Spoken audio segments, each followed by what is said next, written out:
नमस्कार, मी Shivani. Pune prime news मध्ये आपलं स्वागत. भटक्या कुत्र्यांना जेवण देत असताना एका ज्येष्ठ नागरिकाला बेदम मारहाण केल्याची घटना 29 जुलैला सोमवारी सकाळी कोरेगाव पार्क येथील मंगलदास रस्त्यावरील मोर्या सोसायटी जवळ घडली आहे.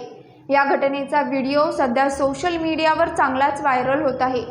या प्रकरणी कोरेगाव पार्क पोलीस ठाण्यात परस्पर विरोधी गुन्हे दाखल देखील करण्यात आले आहेत. सायमन विरम असे जखमी झालेल्या ज्येष्ठ नागरिकाचे नाव आहे. सायमन हे सामाजिक कार्यकर्ते असून या घटनेत त्यांच्या नाकाला फ्रॅक्चरसह गंभीर दुखापत झाली आहे. भटक्या कुत्र्यांना खायला घालण्यासाठी आणि त्यांची सुटका करण्यासाठी सायमन काम करतात.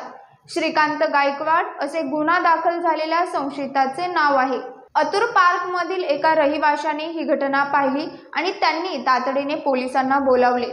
मुंढवा येथील गायकवाड नावाच्या व्यक्तीने मारहाण केल्यानंतर त्यांच्या वडिलांनी कोरेगाव पार्क पोलीस ठाण्यात सायमनला धमकावल्याचा देखील आरोप करण्यात आला आहे.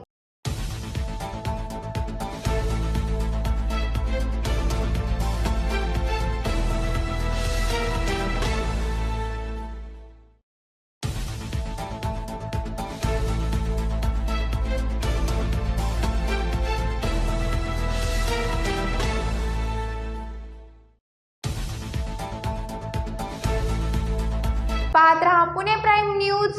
धन्यवाद.